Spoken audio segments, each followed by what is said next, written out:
There is absolutely zero doubt in my mind. Rachel Meghan Markle was a semi-expensive yacht girl, and she knows it. Many of you have seen this picture already. You see that there's Meghan with her Cajuna hat. When Sarah Ferguson opened her mouth, the royal world didn't just listen, it froze. What she said wasn't gossip, it was dynamite.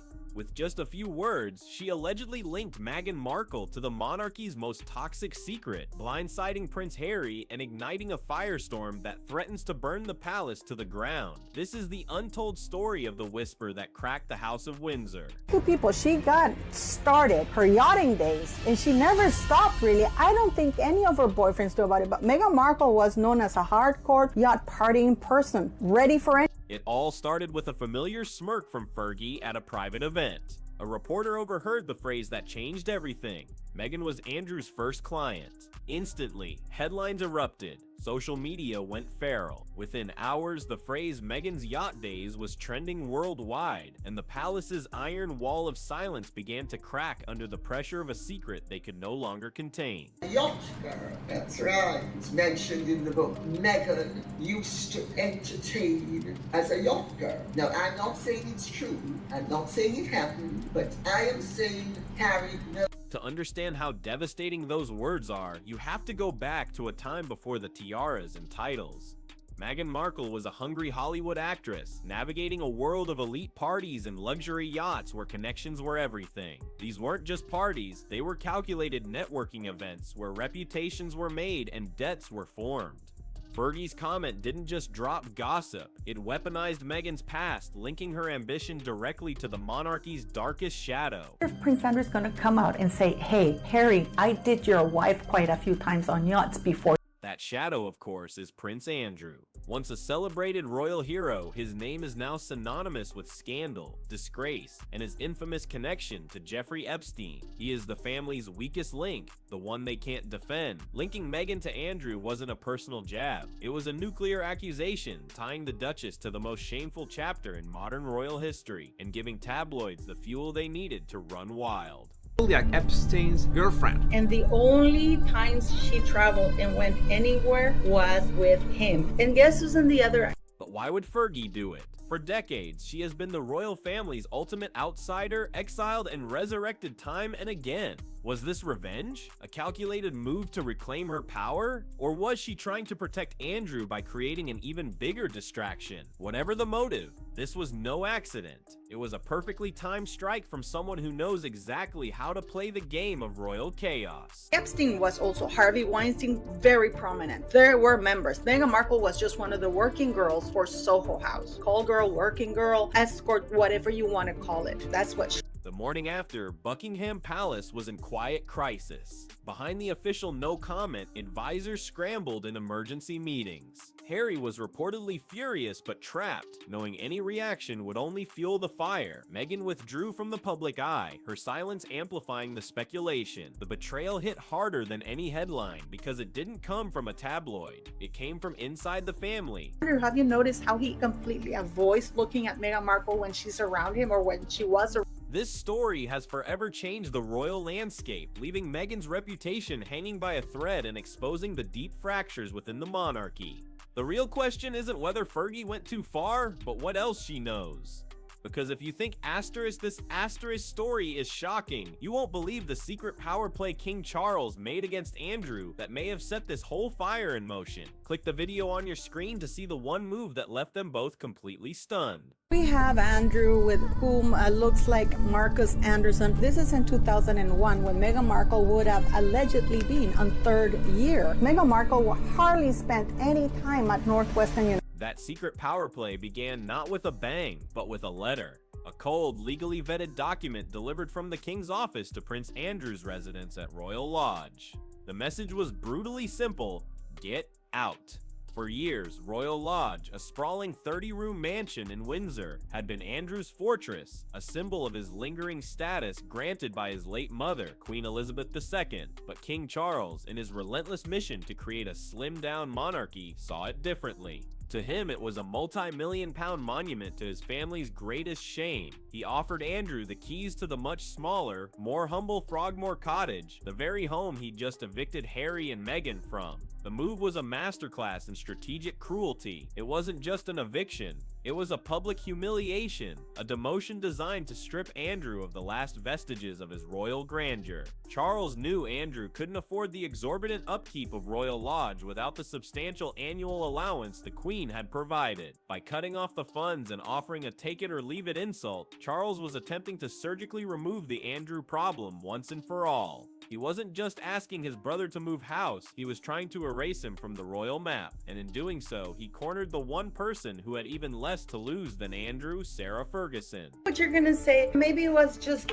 that one trip. No, there were quite a few trips. There's actually quite a lot of pictures about them. There are two. Fergie's alleged strike against Meghan wasn't just a random act of malice. It was a calculated act of war born from existential terror. For her, Royal Lodge is more than a home. It's the epicenter of her world, the base of operations for herself, her daughters, and the disgraced Duke of York. Losing it would mean total exile. Cast out from the Windsor estate, their final link to royal life would be severed, leaving them adrift. Sources inside their circle claim that as Charles tightened the financial screws, a frantic desperation set in. Fergie, a veteran of public disgrace and media manipulation, allegedly saw only one way out: create a fire so large that the king's own house would be threatened, forcing him to back down. By linking Meghan, the monarchy's other great modern controversy, to Andrew, she wasn't just deflecting, she was creating a mutual assured destruction scenario. The implicit threat was clear: if you come for our home, I will bring the entire institution down by chaining its two biggest scandals together. The Meghan was Andrew's first client. Whisper was the first missile launched in a desperate siege, a warning shot from a woman fighting to protect her last remaining sanctuary. It was the ultimate gamble from a duchess who has always understood that in the world of royalty, scandal is a form of currency. It's also happening that the royal family is saying, hey, if you put a book out about Meghan Markle and completely destroy everything and really tell the people how Meghan met. To truly grasp the toxicity of Fergie's alleged comment, you must deconstruct the Yacht Girl smear, one of the most insidious and effective weapons in the tabloid arsenal. This narrative is a carefully crafted poison, designed to undermine a woman's credibility by sexualizing her ambition. It conjures images of beautiful young women on the gilded decks of billionaires' yachts, implying a transactional relationship where favors are exchanged for career advancement or luxurious lifestyles. It's a smear that requires no proof, only insinuation. The phrase yacht days instantly paints a picture that bypasses logic and goes straight to judgment. It has been used for decades to discredit women who move in powerful male-dominated circles, from Hollywood actresses to political aides. The genius of this attack is that it's nearly impossible to refute. Denying it only forces you to repeat the accusation, amplifying it. Ignoring it allows the narrative to fester and become accepted as truth. By allegedly applying this specific historically loaded trope to Meghan and then tying it to the confirmed depravity of the Epstein-Andrews circle, Fergie didn't just start a rumor, she activated a powerful cultural narrative, weaponizing public suspicion against ambitious women and using Meghan's own pre-royal Hollywood past as the kindling for a character assassination of breathtaking cruelty. It was a move designed to permanently stain Meghan's reputation in a way that no libel lawsuit could ever fully erase. Deal or no deal girl. She was calling herself a model and she was starring in a show Suits. She used to charge almost $30,000 per trip, which is why she was making good money. It wasn't on Suits, it was on her yachting. For Harry and Meghan, the attack was a strategic nightmare that struck at the very heart of their post-royal identity. Their entire brand, from the Netflix series to the Invictus Games, is built on a foundation of authenticity and their personal truth. This accusation, originating from within the family, was designed to shatter that foundation. It provides ammunition to their harshest critics, who can now claim, see, even the family knows the truth about her. Harry's fury was reportedly compounded by a profound sense of powerlessness. In the UK, he could have unleashed his lawyers, but from California, any legal action would be seen as the whining of a distant, litigious celebrity. Furthermore, how do you sue your own aunt? Any public response from Meghan would be framed as the hysterical reaction of a guilty party. Their meticulously crafted narrative of victimhood at the hands of the British press was suddenly complicated. This wasn't an anonymous tabloid hack. This was family. The betrayal reportedly sent Meghan into a spiral of isolation, not just from the public, but from the Hollywood elite she has worked so hard to court. The whisper from Windsor had crossed the Atlantic and poisoned the well in Montecito, leaving the Sussexes trapped in a gilded cage of their own making, unable to fight back without making things infinitely worse. Also knows Meghan was on Jeffrey Epstein's yacht with Prince Andrew. While the Sussexes reeled and Andrew hunkered down, one key figure remained conspicuously silent, observing the chaos from a position of immense strategic advantage, Prince William. For the Prince of Wales, the unfolding drama is, in a cold political sense, a net positive. Every headline linking Meghan to Andrew further justifies the deep rift between him and his brother, framing his icy distance not as familial cruelty but as prudent judgment. It reinforces his core brand as the stable, dutiful, and morally upright heir, a stark contrast to the scandal and drama engulfing the other members of his family. The Fergie-Meghan-Andrew firestorm acts as a perfect smokescreen, distracting the public from any difficult questions about his own wife's health or the king's ongoing cancer treatment.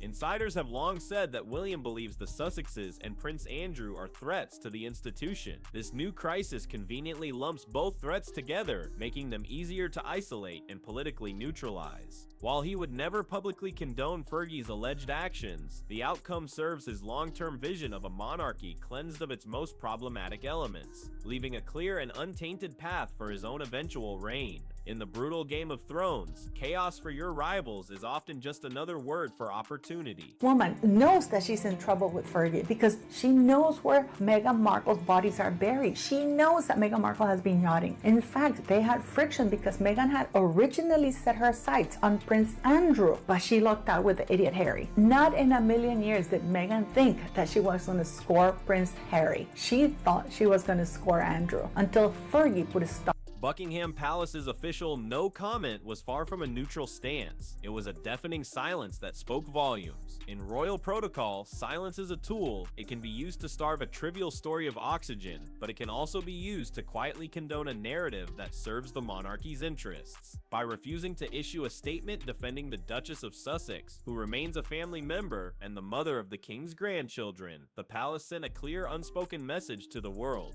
you're on your own. This calculated inaction effectively allows Fergie's alleged narrative to run rampant with the institution's tacit permission. It's a strategy of plausible deniability. The palace can claim it doesn't get involved in family squabbles while benefiting from the damage inflicted upon Meghan's public standing. For King Charles, it creates a useful leverage point. He can watch as Fergie's grenade damages his estranged son's wife while simultaneously weakening Fergie and Andrew's own position, making them appear reckless and volatile. In this scenario, the palace isn't a passive victim of the drama, it's a silent collaborator, allowing the renegade royals to tear each other apart while the core institution remains officially above the fray, ready to pick up the pieces and consolidate power once the dust settles. Opinion, in my analysis and my experience of decades, this kind of analysis for me is the real deal. If a photo such as this of Meghan Markle with Prince Andrew years ago surfaces, that will be quite honest. Beneath the surface of this war of words lies a foundation of cold, hard cash. The entire conflict between Charles and Andrew is fundamentally a financial one. When he was a working royal, Prince Andrew received an estimated £250,000 a year from the sovereign grant, a stipend that was immediately cut off after he was stripped of his duties. His lavish lifestyle and the immense cost of maintaining Royal Lodge with its leaking roof and crumbling facade requiring millions in repairs were subsidized almost entirely by the late Queen's private purse from the Duchy of Lancaster. With her passing, that financial lifeline vanished and the purse strings are now held by one man, King Charles. The king knows that without institutional funding, Andrew is financially crippled. His refusal to cede Royal Lodge is not just about pride, it's about his last remaining asset. Fergie's own financial history is notoriously precarious, from her multi-million-pound debts in the 90s to the cash for access scandal in 2010. They are a household living on the brink, sustained by past wealth and brand deals that are becoming harder to secure. Charles's financial squeeze was designed to be the final checkmate, forcing them into a quiet,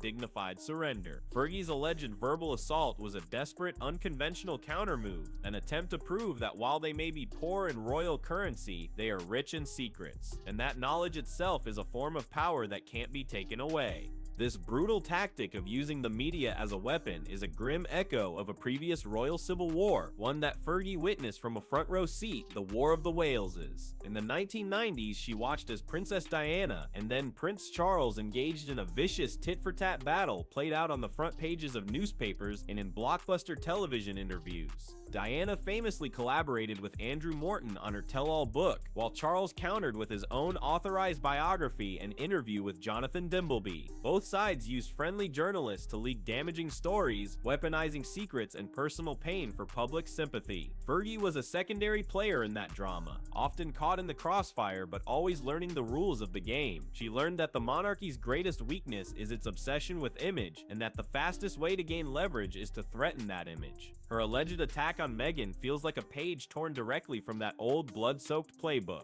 It's a 21st century update on a 90s strategy, replacing secret book briefings with an overheard whisper in the age of social media, where a single sentence can travel the globe in minutes and inflict maximum damage with terrifying efficiency. It's a tragic sign that the lessons the monarchy was supposed to have learned from the Diana years about compassion, privacy, and the dangers of internal warfare have been utterly forgotten. The terrifying reality for the royal family is that Sarah Ferguson has been on the inside for nearly 40 years. She has seen it all. She was there for the fairy tale weddings and the bitter divorces. She was a confidant to Princess Diana. She managed a close, if complex, relationship with Queen Elizabeth II and Prince Philip. She has sat at dinner tables and holiday gatherings where the masks came off and the true opinions and secrets of the monarchy were laid bare. The whisper about Meghan and Andrew, if true, is likely just an appetizer from a vast menu of palace secrets she holds. What does she know about the real reasons for the breakdown between William and Harry? What private conversations did she witness regarding Camilla's transition into the family? What financial arrangements and hidden deals has she been privy to over the decades? She represents a living archive of the monarchy's most sensitive information. By launching this first strike, she has signaled that she is no longer bound by the code of silence. She has transformed herself from the family's cheerful but embarrassing aunt into a potential liability of catastrophic proportions. The palace is now faced with a horrifying dilemma. If they push her and Andrew too far, what other dynamite does the Duchess of York have locked away in her vault, and is she willing to detonate it all to survive? Ultimately, this firestorm signals a fundamental, perhaps irreversible, shift in the royal ecosystem. The old order, governed by the Queen's mantra of never complain, never explain, is dead and buried. In its place is a brutal free market of competing royal brands, each fighting for their own survival, narrative, and public approval. King Charles's vision of a streamlined, efficient monarchy is being challenged by a chaotic insurgency from the family's exiled members, who are proving that they can wield more influence from the outside than they ever could from within. This isn't just a family feud, it's a battle for the soul and the future of the crown itself. Every accusation, every leak, and every no comment chips away at the mystique and authority the institution needs to endure. The monarchy is now trapped in a feedback loop of its own making, where the actions taken to control its problematic members only create more scandal and division. The question is no longer who will win this particular battle, but whether the institution itself can survive a war where every member of the family seems to have their finger on the self-destruct button, and sources now say Fergie didn't act alone. The Whisper campaign may have been sanctioned by the one person who has the most to gain from Meghan's permanent exile. Click the video on your screen to uncover the secret alliance between Fergie and Queen Camilla that truly runs the palace.